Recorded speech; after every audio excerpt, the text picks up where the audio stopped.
വേറിട്ട republic ആഘോഷങ്ങളുമായി Vadakara coastal police. ഇത്തവണ അവർ പതാക ഉയർത്തിയത് കടലിലെ വെള്ളിയാങ്കലിലാണ്.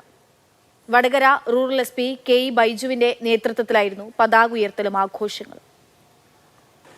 77ാമത് റിപ്പബ്ലിക് ദിനം ആഘോഷിക്കാൻ വടകര കോസ്റ്റൽ പോലീസ് കണ്ടെത്തിയത് വെള്ളിയാങ്കല്ലാണ്.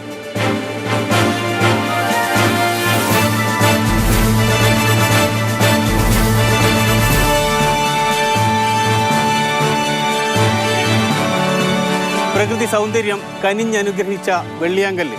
അവിടെ അവർ ദേശീയ പതാക ഉയർത്തി ദേശീയ ഗാനവും ചൊല്ലി മടങ്ങി.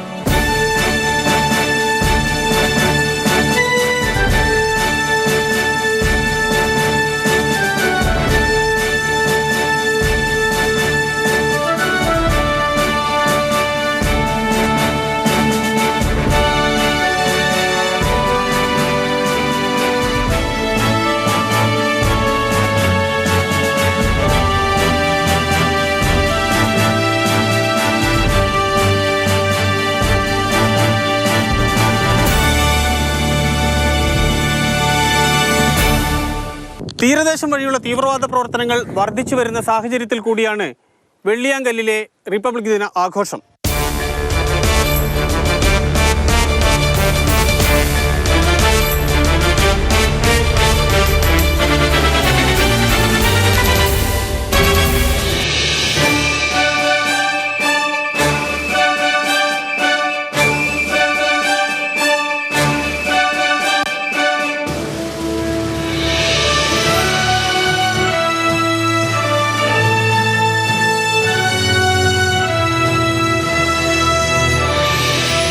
തീരദേശ സുരക്ഷയുടെ പ്രാധാന്യവും അനിവാര്യതയും വ്യക്തമാക്കുന്നത് കൂടിയായിരുന്നു ചടങ്ങ്.